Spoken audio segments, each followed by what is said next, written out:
Welcome to Paredes News. I'm Sasha with your weekly update. And I am Natasha with the weekly weather. Welcome back, everybody.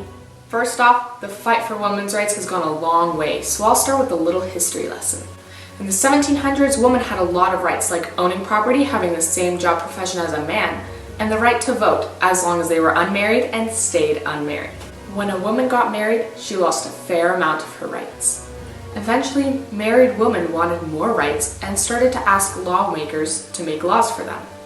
Lawmakers eventually got tired of women asking for more rights and didn't give them a vote, because they didn't want men to have the same political status as women. In the 1800s, after the American Revolution, lawmakers decided to take away the women's rights to vote. In the mid-1800s, many abolitionist women, Sarah and Angelina Grimke, Lucretia Mott, Elizabeth Cady Stanton, and Susan B. Anthony, were all extremely influential to all women in the mid to late 1800s. Women in the 1800s gained the right for women to speak freely in public, married women to have more property rights, and that women should have a clear identity in marriage. Moving on to the 1900s, women were extremely influential. In the early 1900s, women's rights activists created the protective labor legislation in 1972, but still isn't as active as it should be for a lot of women.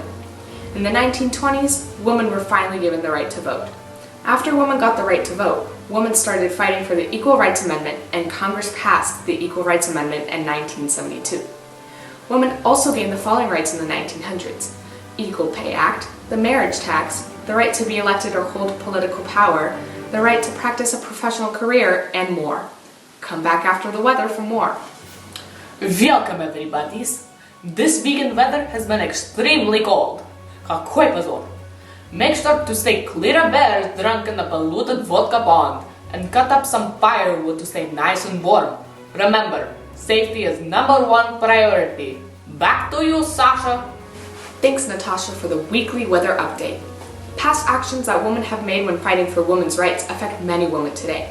When women started fighting for their rights in the late 1700s, it was an extremely slow start. Eventually, in the 1800s, it started to speed up a little.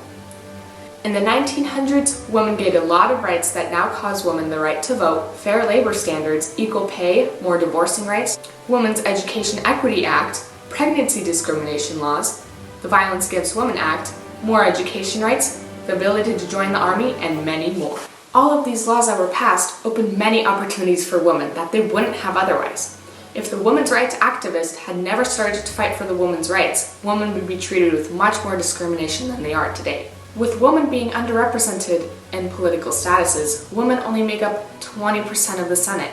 By still having these issues, the US isn't helping push towards an equal country, causing women to protest by marching, boycotting, bringing legal action, and striking against the government. By having these protests, it allows women to spread the word about equal rights and raise awareness, so one day we will have equal rights. Overall, women's rights should be a more talked about issue and should gain more recognition. Women have been fighting for equal rights since the 1700s, and it's quite shocking how women still aren't as equal as men.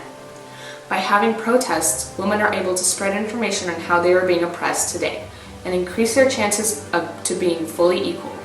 If women continue to spread the word and go to local politicians, they can eventually get equal rights, hopefully in the upcoming decade. This is Sasha with your weekly news and updates. See you next time and have a good night.